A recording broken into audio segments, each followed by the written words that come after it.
કેન્દ્રીય ગૃહમંત્રી અમિત શાહ તમિલનાડુના પ્રવાસે છે. અહીં વેલ્લોરમાં એક જનસભાને સંબોધિત કરતી વખતે તેમણે રાજ્યની ડીએમકે કોંગ્રેસ સરકાર પર આકરા પ્રહારો કર્યા હતા. ગૃહમંત્રીએ તમિલનાડુમાં 10 વર્ષ સુધી કોંગ્રેસ ડીએમકેની સરકાર હતી. તે દરમિયાન 12,000 કરોડ રૂપિયાના કૌભાંડનું સંડોવાયેલી હોવાની અને ડીએમકેના કારણે દેશને કોઈ તમિળ વડાપ્રધાન ન મળવાનો ગંભીર આરોપ લગાવ્યો હતો. અમિત શાહે તમિલનાડુના સીએમ એમ.કે.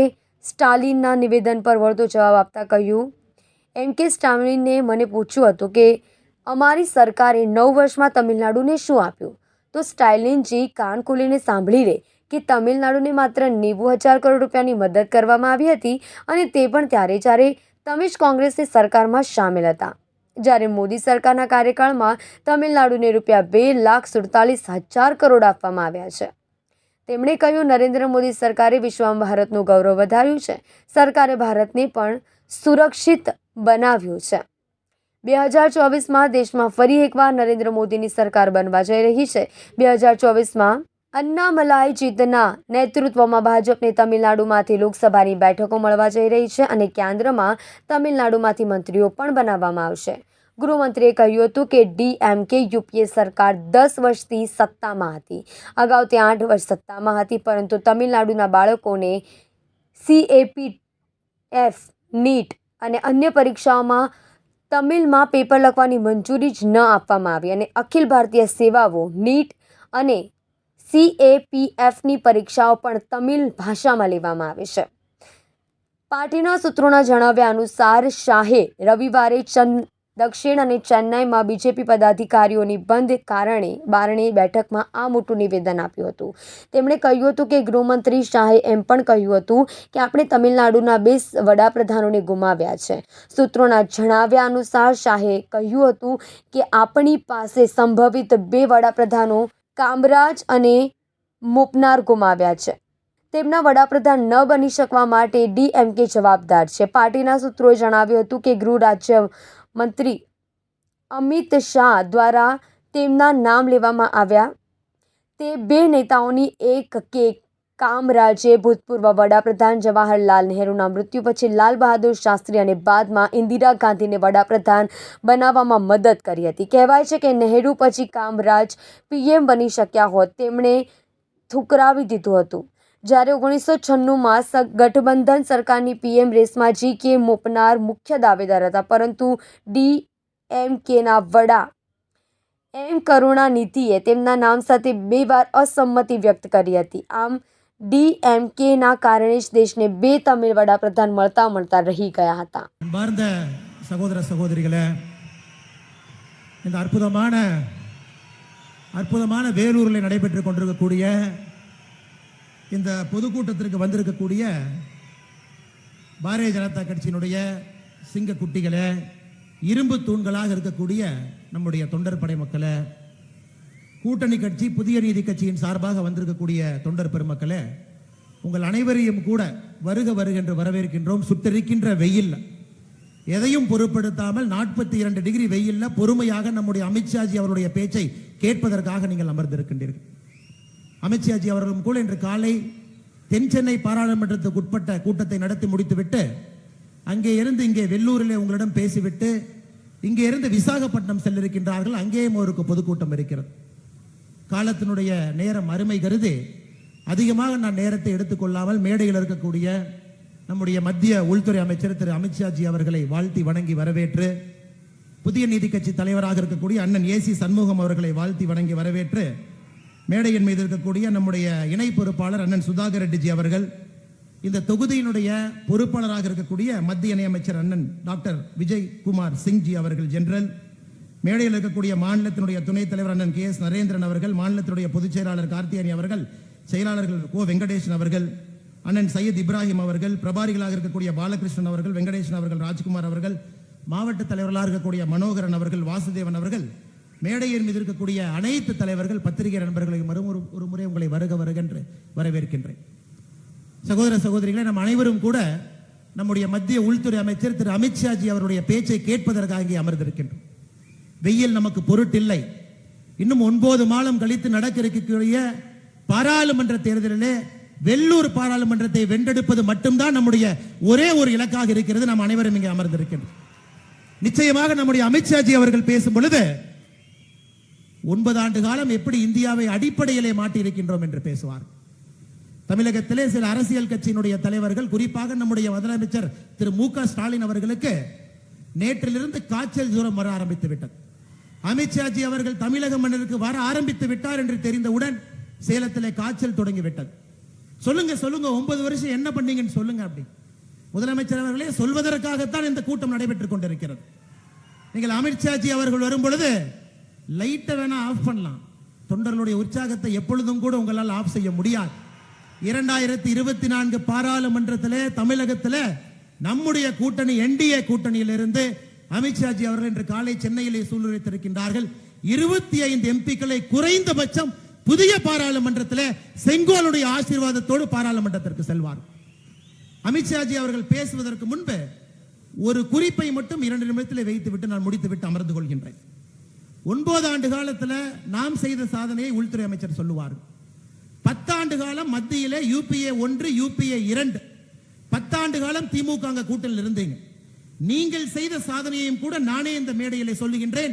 முதலமைச்சருடைய காது கேட்கும் அளவிற்கு நான் கத்தி சொல்லுகின்றேன். நீங்கள் செய்த முதல் சாதனை என்னன்னா, டெல்டா பகுதியில் தஞ்சாவூருக்கு மீத்தேன் ஹைட்ரோ கார்பன் திட்டத்தை திட்டம் போட்டு விவசாயிகளை அழிப்பதற்காக நீங்கள் கையெழுத்து போட்டு கொண்டு வந்த மெட்ரோ திட்டம் நீங்கள் போட்ட முதல் சாதனை. TR பாலு மற்றும் கனிமொழி அவர்கள் வளத்தை கொளிப்பதற்காக சேது சமுத்திர திட்டத்தை கொண்டு வந்தீர்கள். 2G ஊழல் செய்து உலக மக்கள் அனைவருக்குமே ஊழலை எப்படி விஞ்ஞான முறையிலே செய்வது என்கின்ற ஒரு புதிய ஊழல் திட்டத்தை அறிமுகப்படுத்தினீர்கள். 2009 இலங்கையிலே உள்நாட்டு போர் நடக்கும் பொழுது 1,54,000 பேர் கொன்று குவிக்கப்பட்ட பொழுது ஏர் கூலர் முன்னாடி உட்கார்ந்து உங்க குடும்பத்திற்கு எப்படி கேபினெட் மந்திரிகளை வாங்க வேண்டும் என்று டெல்லிக்கு ஓடிக்கொண்டிருக்கின்றீர்கள். அந்த ஊழலையும் திட்டத்தையும் செஞ்சீங்க. தொடர் மின்வெட்டு திட்டத்தை தமிழகத்திற்கு அளித்தீர்கள். பிக்சிங் செய்து மருத்துவக் கல்லூரியினுடைய சீட்டை ஏழை மக்களுக்கு வராமல் பணக்காரர்களுக்கு மட்டும் செல்வதற்காக ஒரு திட்டத்தை கொண்டு வந்தீர்கள். இன்னைக்கு இருப்பது G2, உங்களுடைய ஆட்சியில் இருந்தது கிரீன் ஹவுஸ் ப்ரமோட்டர். அந்த திட்டத்தையும் கொண்டு வந்து விவசாய மக்களுடைய நிலத்தை பிடுங்கி பட்டா போட்டு விற்றீர்கள். படம் தயாரித்து கொடுத்தால் சாராய ஆலை இலவசம் என்கின்ற புது திட்டத்தின் மூலமாக தமிழகத்திலே சாராய ஆலை கொண்டு வந்தீர்கள். வெளிநாட்டிலிருந்து முதலமைச்சர் அவர்களே இல்லீகலாக ஹம்மர் காரை இறக்குமதி செய்து புதிய திட்டம் வைத்திருக்கின்றீர்கள். அதற்கு உங்க மேல CBI வழக்கு கூட இருக்கு.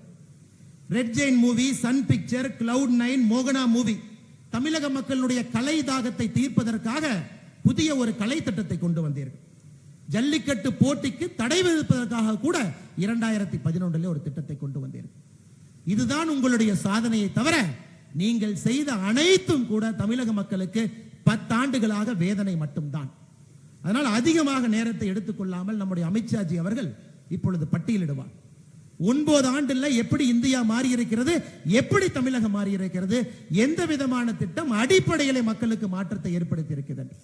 நமக்கு பேசுவதற்கு மேடை இருக்கிறது. 9 மாத காலம் நாம் ஒன்றாக பயணிக்க வேண்டும். ஆனா இன்னைக்கு இது அமித்ஷாஜி அவர்களுடைய மேடை. உற்சாகப்படுத்துவதற்காக நமக்காக வந்திருக்கின்றார்கள். அவர் சொல்லுகின்ற குறிப்பை மனதிலே நிலைநிறுத்திக் கொள்வோம். 9 மாத காலம் கடுமையாக உழைப்போம். முதல் வெற்றி தமிழ்நாட்டில் வெள்ளூர் பாராளுமன்றத்திலிருந்து வரும் என்று சூளுரைத்த இந்த கூட்டத்திற்கு வந்திருக்கக்கூடிய எல்லா தொண்டர்களும் கூட திரும்ப நீங்கள் இல்லத்திற்கு செல்லும் பொழுது சங்கல்பத்தோடு செல்ல வேண்டும் என்று சொல்லி வாய்ப்பு கொடுத்த வெள்ளூர் திருப்பத்தூர் மாவட்டத்தினுடைய தலைவர்களுக்கு நன்றியை தெரிவித்து நேரடியாக அடுத்து அமித்ஷாஜி அவர்கள் பேச வருமாறு அன்போடு அழைக்கின்றேன். பாரத் மாதா கி ஜெய்.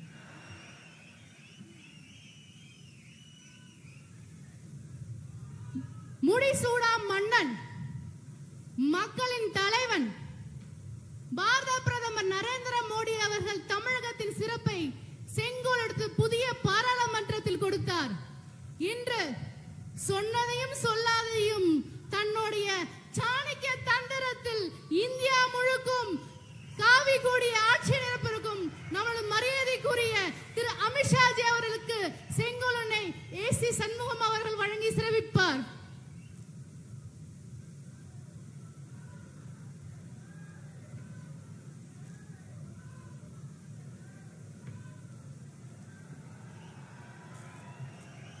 அடுத்தபடியாக மாண்புமிகு யூனியன் மினிஸ்டர் மரியாதைக்குரிய அமித்ஷா அவர்கள் இதனை மொழிபெயர்ப்பார் திரு Srikanth.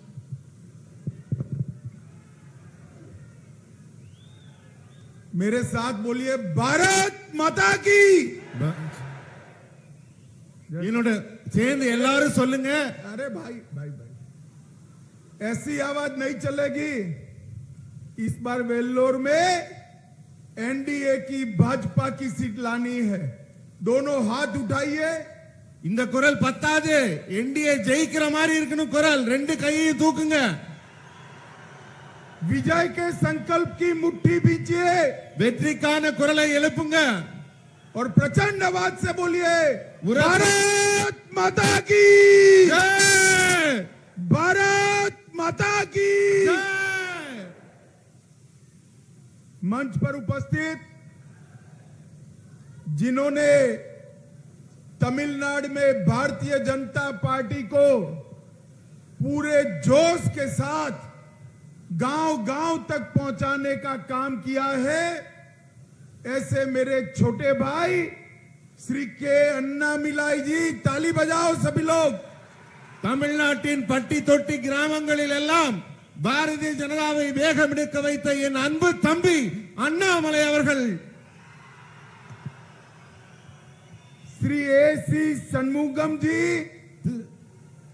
Shri VK. Singh ji, doctor P. Sudhakar Reddy ji, KS. नारायणधरन जी, श्रीमती पी. कार्तिकेयन जी, श्री जे. मनोहरन जी, और आज पूरी वेल्लोर कॉन्स्टिट्यूएंसी से हजारों की संख्या में इतनी कड़ी धूप में आए हुए प्यारे भाइयों बहनों और मेरे जिगर के टुकड़े जैसे युवा मित्रों, இன்று வேலூரில் கடுமையான வெயில்ல கூட என்னுடைய அன்பு தம்பிகள் என் இதயத்தில் இடம் பிடிச்சிருக்கிற நீங்கள் எல்லாம் இவ்வளவு திரளாக வந்திருக்கிறீர்கள்.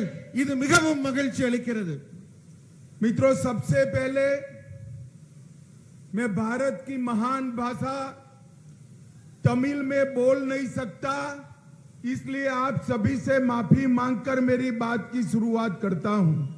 உங்க அத்தனை பேர் முன்னாடியும் பாரதத்தின் தொன்மையான மொழியான தமிழ் மொழியில் பேச முடியவில்லையே என்பதை நான் மிக வருத்தத்தோடு சொல்லி மன்னிப்பு கேட்டுக்கிறேன்.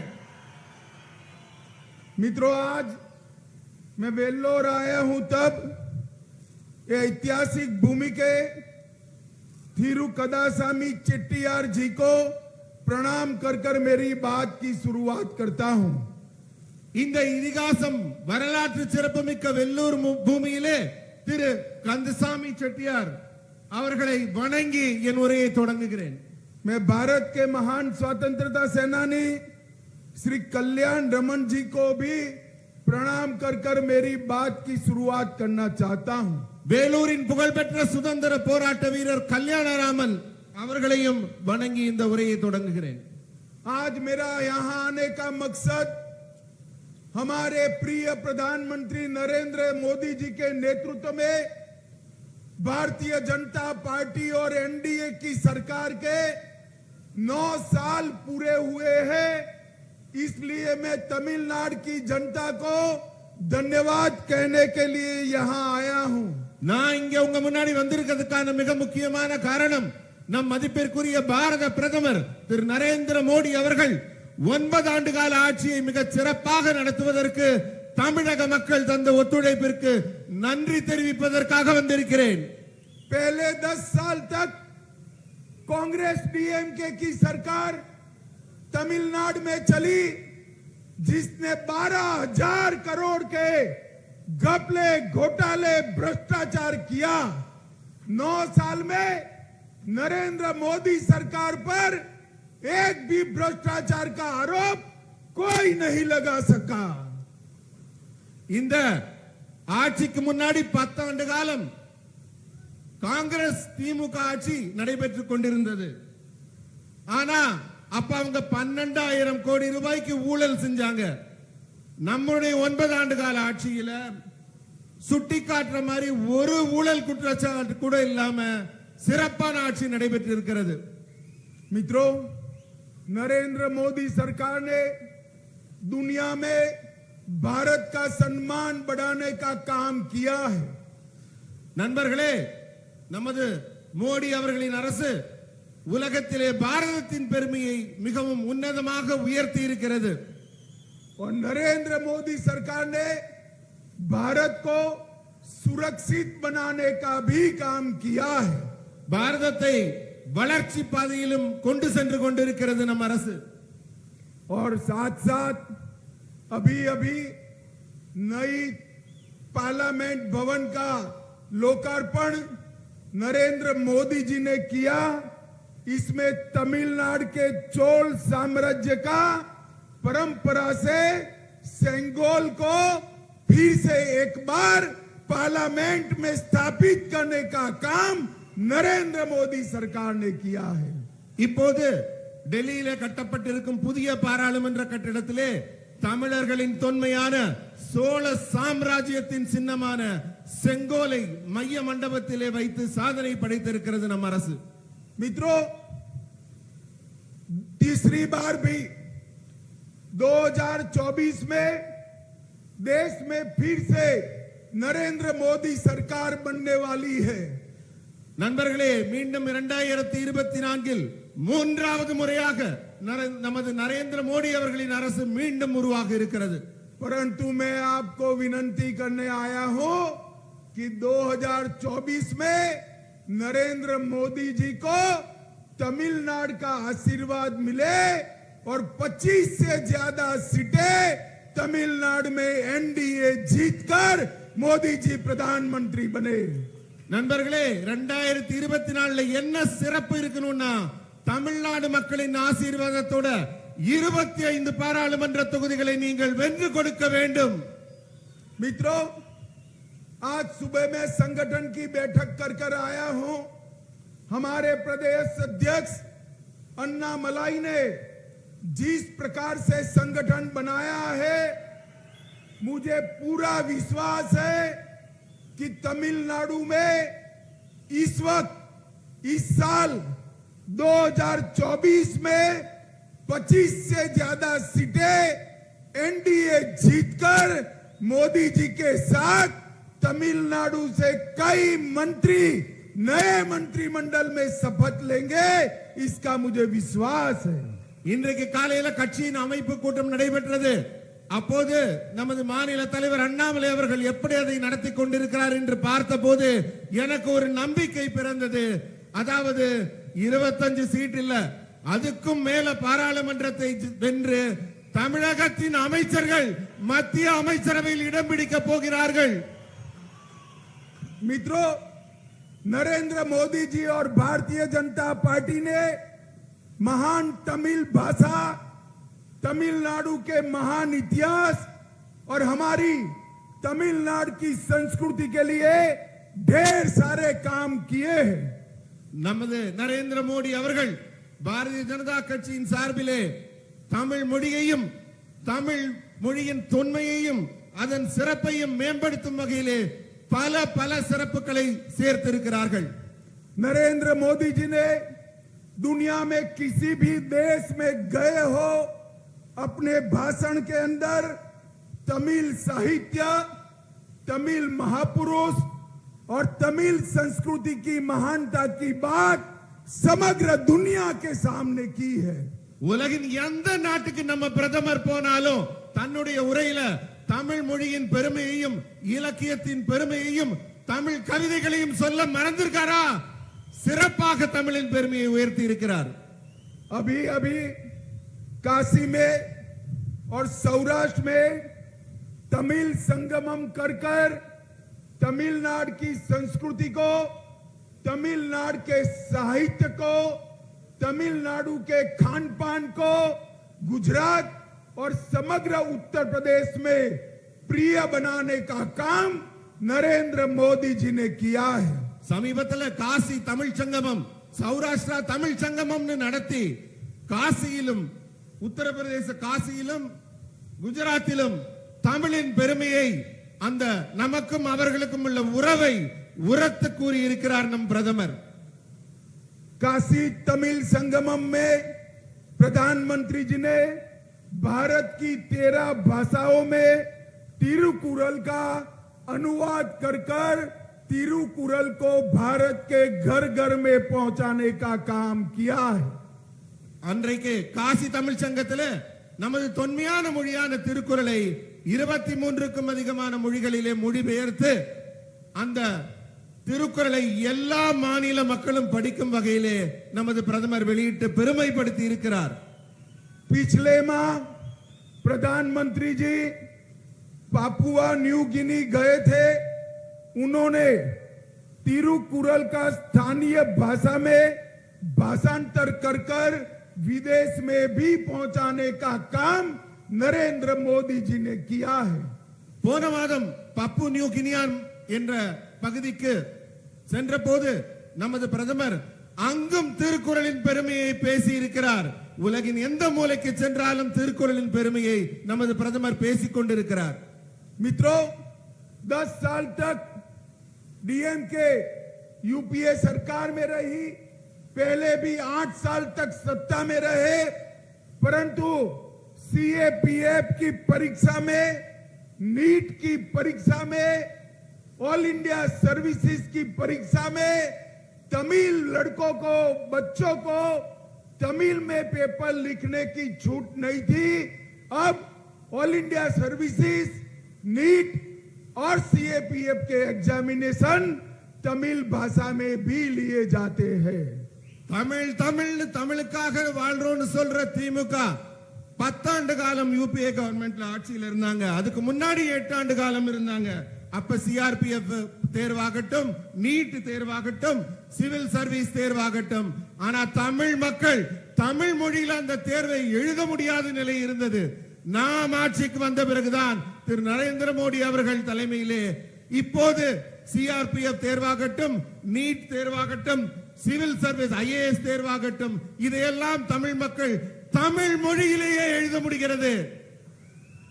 मित्रों, चीन के राष्ट्रपति भारत के एक ही देश में जाने वाले थे, तो मोदी जी ने चीन के राष्ट्रपति को आने के लिए हमारे महान तमिलनाडु को चुनकर तमिलनाडु के टूरिज्म को प्रमोट करने का काम किया है। சீன அதிபர் எங்கேயும் போக மாட்டாரு, இந்தியாவுக்கு வர்றேன்னு அவர் சொன்னப்ப நம்ம பிரதமர் எங்க கூட்டிட்டு வந்தாரு? தமிழ்நாட்டுக்கு மகாபலிபுரத்துக்கு கூட்டிட்டு வந்தாரு. நம்முடைய சுற்றுலாவை மேம்படுத்த இதைவிட சிறப்பாக என்ன செய்ய முடியும்? मित्रों, अभी कल राज्य के मुख्यमंत्री स्टालिन जी ने एक सार्वजनिक रूप से मुझे सवाल पूछा कि 9 साल के लिए नरेंद्र मोदी जी ने तमिलनाडु के लिए क्या किया, वो बताइए। स्टालिन जी, मैं 9 साल का हिसाब देने आया हूं, आप जरा कान खोलकर सुन लो और हिम्मत है तो कल इसका जवाब देना। நம்ம தமிழ்நாட்டோட முதலமைச்சர் ஸ்டாலின் வந்து என்ன பார்த்து ஒரு கேள்வி கேட்கிறார். நரேந்திர மோடி அவர்கள் ஆட்சியில 9 ஆண்டுகள்ல தமிழகத்துக்கு நீங்க என்ன செஞ்சீங்கன்னு பட்டியல் போட முடியுமான்னு கேட்கிறாரு. ஸ்டாலின் அவர்களே, உங்க காது நல்லா திறந்து வச்சு கேளுங்க, நான் சொல்ல போற பட்டியலை கேளுங்க. தைரியம் இருந்தா நாளைக்கு எனக்கு இதுக்கு பதிலும் சொல்லுங்க. 2004 से 14 आप यूपीए में हिस्सेदार थे, आपके मंत्री थे, तब डिवोल्यूशन फंड 10 साल में तमिलनाडु को 95,000 मिला था, 95,000 करोड़ मिला था। அதாவது 2004ல இருந்து 2014 யூபிஏல உங்க பங்கு இருந்தது, நீங்க ஆட்சியில இருந்தீங்க, அப்ப உங்க அமைச்சர்கள் இருந்தாங்க. 10 ஆண்டு காலத்துல தமிழகத்துக்கு கிடைத்த பங்களிப்பான தொகை 95,000 கோடி. आपके 9 साल में 95,000 करोड़ नरेंद्र मोदी जी ने, आपके 10 साल में 95,000 करोड़ नरेंद्र मोदी जी ने 9 साल में 2,47,000 करोड़ रुपीस देने का काम किया है। நீங்க 10 ஆண்டு காலம் ஆட்சியில இருந்து தமிழ்நாட்டுக்கு வெறும் 95,000 கோடி கொடுத்தீங்க. ஆனா 9 ஆண்டுகள்ல நரேந்திர மோடி அவர்கள் 2,47,000 கோடி தமிழ்நாட்டுக்கு கொடுத்திருக்கார். ग्रांट इन एड आपके 10 साल में यूपीए सरकार में, कांग्रेस डीएमके सरकार में 58,000 दी गई थी. யூபிஏ கவர்மெண்ட்ல காங்கிரஸ் டிஎம்கே ஆட்சியில் இருந்தப்ப 58,000 கோடி ரூபாய் கொடுக்கப்பட்டது தமிழகத்துக்கு.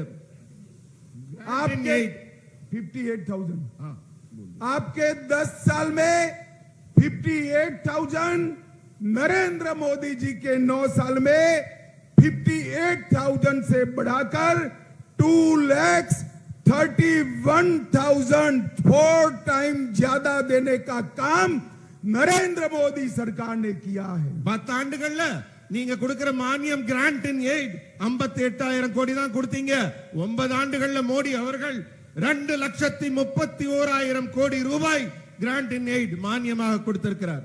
पिछले 9 वर्षों में तमिलनाडु के अंदर 2,352 किलोमीटर नेशनल हाईवे पूरा किया है और 3,719 किलोमीटर नए प्रकल्प दिए हैं और इस सब की लागत होती है 58,000 करोड़ रुपीस. கடந்த 2 ஆண்டுகள்ல கட்டமைப்பு பணி மிக வேகம் எடுத்திருக்கிறது. அதுல 2,352 கிலோமீட்டருக்கு தேசிய நெடுஞ்சாலை அமைக்கப்பட்டிருக்கு. இன்னும் 3,719 கிலோமீட்டர் தொலைவிற்கு அமைக்கப்பட்டு கொண்டிருக்கிறது. இதன் மொத்த தொகை தமிழகத்துக்கு செலவாகிற நெடுஞ்சாலைக்கான தொகை 58,000 கோடி ரூபாய். बैठ जाइए भैया, पुलिस वालों को जो करना है वो करने दीजिए. அங்க இருக்கவங்கள உட்காருங்க, போலீஸ்காரங்க அவங்க கடமையை செய்யட்டும், மக்கள் உட்காருங்க. நண்பர்களே அமர்ந்திருங்கள். 3,000 करोड़ रुपया 105 किलोमीटर लंबे ईस्टर्न कोस्टल हाईवे के लिए देने का काम नरेंद्र मोदी सरकार ने किया है. 3,000 கோடி ரூபாய் செலவுல 105 கிலோமீட்டர் தொலைவுக்கு ஈஸ்ட் கோஸ்ட் ஹைவே அமைக்கிறதுக்காக நமது நரேந்திர மோடி அரசு தமிழகத்திற்கு கொடுத்திருக்கிறது.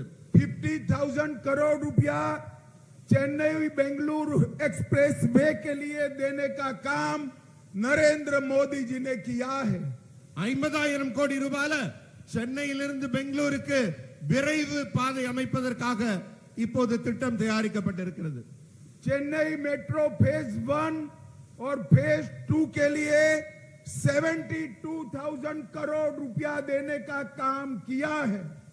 சென்னையில மெட்ரோ ரயில் பேஸ் 1 பேஸ் 2 ரெண்டு பாதை அமைப்பதற்காக 72,000 கோடி ரூபாய் தமிழகத்திற்கு கொடுக்கப்பட்டிருக்கிறது. चेन्नई, एगमोर, काटपाड़ी, मदुरई, रामेश्वरम और कन्याकुमारी के रेलवे स्टेशन 3,500 करोड़ से पूरे नया बनाने का काम नरेंद्र मोदी जी ने शुरू किया है.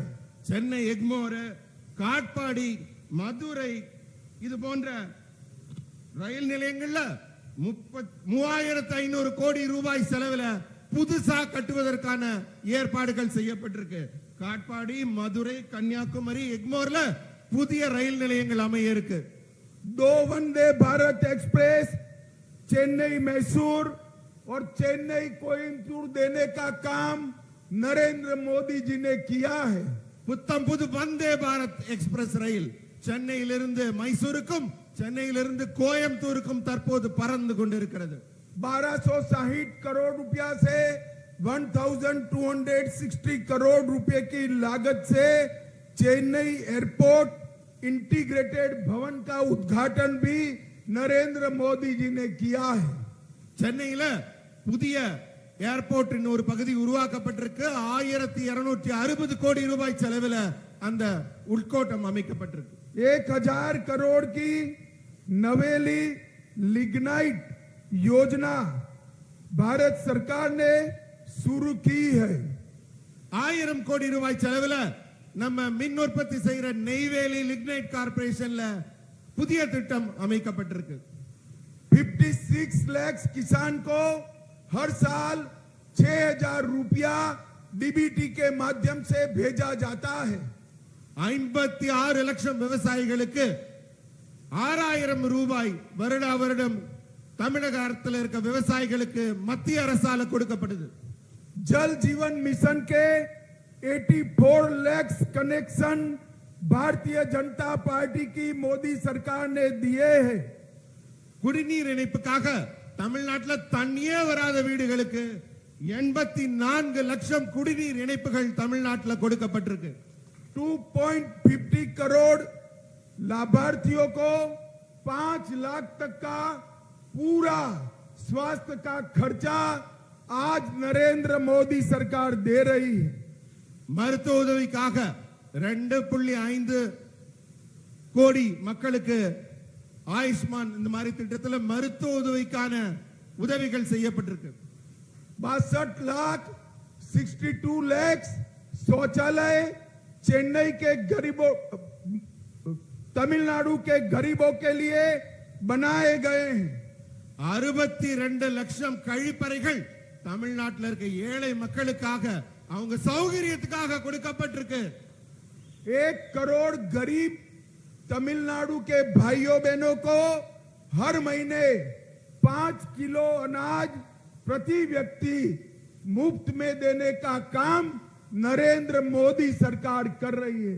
1 கோடி ஏழை மக்கள் பயன்பெறும் வகையில 5 கிலோ அரிசி தானியம் பருப்பு போன்ற வகைகள் எல்லாம் சேர்ந்து பெறுவதற்காக மத்திய அரசு தொடர்ந்து வழங்கிக் கொண்டிருக்கிறது. Central institute of classical Tamil का नया कैंपस नरेंद्र मोदी सरकार ने बनाया है। செம்மொழி ஆராய்ச்சி மையத்திற்கான புதிய கட்டிடம் சென்னை தரமணியில் மிக சிறப்பாக சிறந்து தமிழுக்காக தமிழ் மொழி வளர்ச்சிக்காக ஆராய்ச்சி செய்து கொண்டிருக்கிறது.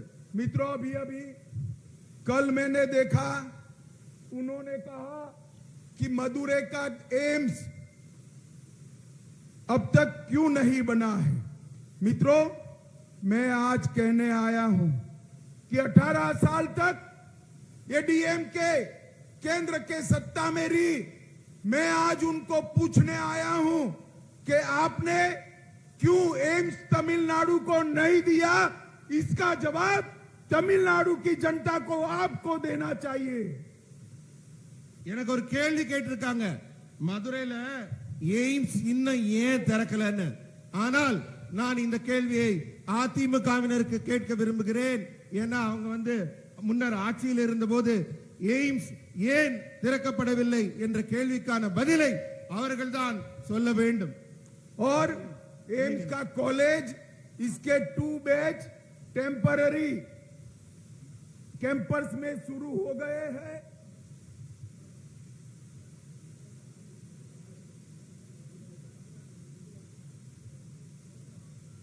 பதினெட்டு ஆண்டுகளாக ஆட்சியில் இருந்த திமுக எங்களை ஏன் ஒரு எய்ம்ஸ் கொண்டாடலன்னு கேக்குறீங்களே.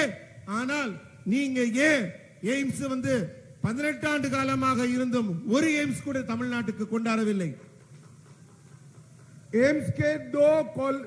एम्स की मेडिकल कॉलेज के 2 कैंपस टेम्पररी कैंपस में चालू हो गए हैं और एम्स का निर्माण भी फेज मार्क में चालू कर दिया जाएगा। मगर आप वो जवाब दीजिए, मोदी जी ने तो एम्स दिया, 18 साल तक आप केंद्र से एम्स भी नहीं ला रहे, केवल और केवल भ्रष्टाचार करने का काम डीएमके के लोगों ने किया है। எய்ம்ஸ் ஏன் திறக்கலன்னு எங்களை பார்த்து கேள்வி கேட்கிறீங்களே. ஆனா இப்ப எய்ம்ஸ்ல phase 1 phase 2 தொடங்கி விட்டது. மக்கள்லாம் அங்க மாணவர்கள் படிக்க தொடங்கி விட்டார்கள். இங்க தொடங்கிட்டு இருக்கு. ஆனா எங்களை கேள்வி கேட்க முன்பு நீங்கள் உங்களை கேட்டுக்கொள்ள வேண்டும். 18 ஆண்டு கால ஆட்சியில் இருந்து கூட மத்திய அரசில் இருந்து கூட ஒரு எய்ம்ஸை கூட திறக்க வேண்டும் அப்படிங்கிற எண்ணம் உங்களுக்கு ஏன் வராம இருந்தது? मित्रों ईएसआईसी की मेडिकल कॉलेज कोयम्बटूर में स्थापित किया जा रहा है, जिसके लिए भारत सरकार ने 1500 करोड़ दिया है। ईएसआई மருத்துவமனையின் மருத்துவ கல்லூரி கோவையில் திறக்கப்பட இருக்கிறது. 1500 கோடி ரூபாய் செலவிலே அங்கு மருத்துவ கல்லூரியும் மருத்துவ ஆராய்ச்சியும் நடைபெறும். भारत सरकार ने 11 जिलों में 11 मेडिकल कॉलेज देकर 1450 से ज्यादा स्टूडेंट की पढ़ाई लिखाई चालू कर दी है। 11 மாவட்டங்கள்ல 11 புதிய மருத்துவ கல்லூரிகள் தொடங்கி அங்கெல்லாம் இப்போது மாணவர்கள் படிக்க தொடங்கி விட்டார்கள். மருத்துவ கல்வி உதவியும் மருத்துவ உதவியும் மக்களுக்கு வழங்கப்பட்டு கொண்டிருக்கிறது. पूरे देश में 2 डिफेंस कॉरिडोर बनने थे, उसमें से एक डिफेंस कॉरिडोर अपने तमिलनाडु को देकर ढेर सारा इन्वेस्टमेंट लाने का काम नरेंद्र मोदी जी ने किया है। மொத்த இந்தியால பாதுகாப்பு சாளரம் டிஃபென்ஸ் காரிடோர் 2 இடத்துல தொடக்க இருந்தாங்க. அதுல ஒரு வாய்ப்பை நமது மோடி அரசு தமிழகத்திற்கு வழங்கி இப்போது இங்கு தொழிலும் வாய்ப்பும் அதிகரிக்கிறதுக்கான ஒரு மிகப்பெரிய ஒரு உற்சாகத்தை கொடுத்திருக்கிறாங்க. தமிழ்நாட்டுக்கு டிஃபென்ஸ் காரிடோர் கிடைச்சிருக்கு. मित्रों, ये कांग्रेस और डीएमके दोनों 2G, 3G, 4G पार्टी है। காங்கிரஸும் டிஎம்கேவும் ஊழல் மட்டும்தான் செய்யற கட்சி. 2G, 3G, 4G இது போன்ற ஊழல் மட்டும் செய்யற கட்சி. मैं 2G के भ्रष्टाचार की बात नहीं कर रहा। 2G मतलब 2 जनरेशन, 3G मतलब 3 जनरेशन और 4G मतलब 4 जनरेशन। நான் 2G, 3G, 4G ஊழல் மட்டும் சொல்லல. அவங்க 2 தலைமுறையாகவும் 3 தலைமுறையாகவும் 4 தலைமுறையாகவும் ஆட்சியில் அவங்க குடும்ப ஆட்சி நடத்திக்கிட்டு இருக்காங்கறத குறிப்பிட்டு சொன்னேன். देखिए, मारन परिवार 2G है, इसके 2 जनरेशन पॉलिटिक्स में आकर करप्शन कर रहे हैं। மாறன் குடும்பத்துல பாத்தீங்கன்னா 2 தலைமுறையா அவங்க ஊழல் செஞ்சிட்டு இருக்காங்க. करुणानिधि परिवार 3G है, इनके 3 जनरेशन पॉलिटिक्स में आकर करप्शन करने का काम कर रहे हैं। கருணாநிதியின் குடும்பத்தை பாத்தீங்கன்னா அவங்க 3G குடும்பம். ஏன்னா அவங்க 3 தலைமுறையாக ஊழல் செய்து கொண்டிருக்கிறார்கள். और गांधी परिवार 4G है, ये राहुल बाबा 4थी जनरेशन है। 4 जनरेशन से पॉलिटिक्स में सत्ता एंजॉय कर रहे हैं। 4G குடும்பம் யாருன்னா காங்கிரஸ் குடும்பம். நம்ம ராகுல் இருக்காரு, அவர்தான் 4வது தலைமுறை. 4 தலைமுறையா அவங்க நாட்டில் விதவிதமான ஊழல்களை மட்டும் செய்து கொண்டிருக்கிறார்கள். अब ये समय आ गया है 2G, 3G, 4G को निकालकर तमिलनाडु के धरती के बेटे को तमिलनाडु का शासन देने का टाइम आ गया है। தமிழ்நாட்டில் இந்த 2G, 3G, 4G ஊழல் செய்யறவங்க எல்லாம் தூக்கி எறிந்து விட்டு தமிழ்நாட்டிலே ஊழலற்ற ஒரு தமிழரின் ஆட்சி அமைக்க வேண்டிய நேரம் இப்போது வந்து விட்டது. मित्रों, मैं आज आप सबको पूछने आया हूं, मुझे बताइएगा, जरा हाथ उठाकर बताइएगा, धारा 370 हटनी चाहिए थी या नहीं हटनी चाहिए थी, और ये कश्मीर हमारा है या नहीं? நான் உங்கள்ட்ட எல்லாம் ஒரு கேள்வி கேட்கிறேன். உங்க கைகளை உயர்த்தி உரத்த குரல்ல சொல்லுங்க. ஆர்டிகல் 370 நீக்கப்பட வேண்டியதுதானா இல்லையா? காஷ்மீர் நம்முடையதுதானே? ये दोनों पार्टियां कांग्रेस और डीएमके धारा 370 हटाने के विरोध में थे। मोदी जी ने 5 अगस्त 2019 को कलम के एक झटके से आर्टिकल 370 को समाप्त कर कश्मीर को हमेशा के लिए भारत के साथ जोड़ने का काम किया है। காலம் காலமாக காஷ்மீர்ல கை வைக்க அச்சப்பட்டு கொண்டிருந்தது மற்ற அரசுகள் எல்லாம். ஆனால் ஆட்சி பொறுப்பேற்றவுடன் ஆகஸ்ட் 5ஆம் தேதி 2019 ஒற்றை கையெழுத்து தன் பேராவில் போட்டு காஷ்மீரை பாரதத்துடன் துணிச்சலாக இணைத்தவர் நம் பாரத பிரதமர் மோடி அவர்கள்.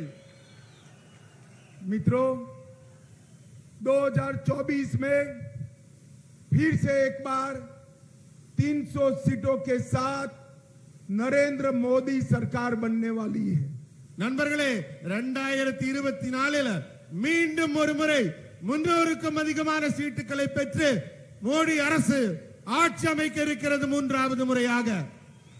मैं आपको विनती करने आया हूं, आप तमिलनाडु से मोदी जी को 25 साथी एनडीए के चुनकर देश की पार्लियामेंट में सिंगोल के लिए मोदी जी का धन्यवाद करने के लिए भेज दीजिए 2024 தேர்தல்ல வெற்றி பெற்று மோடி அரசு ஆட்சி அமைக்கும் போது தமிழ்நாட்டிலிருந்து 25 பாராளுமன்ற உறுப்பினர்களை அந்த செங்கோலின் கீழே அமர்ந்து பாராளுமன்ற உறுப்பினராக பணியாற்ற அனுப்புவீங்களா?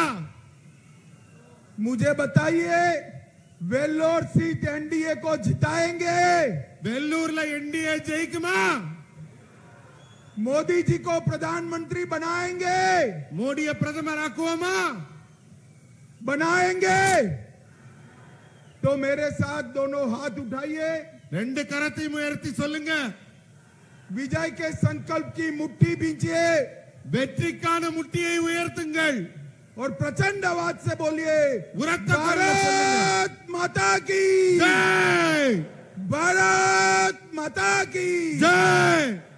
आप मत बोलिए भैया, भारत माता की वंदे वंदे वंदे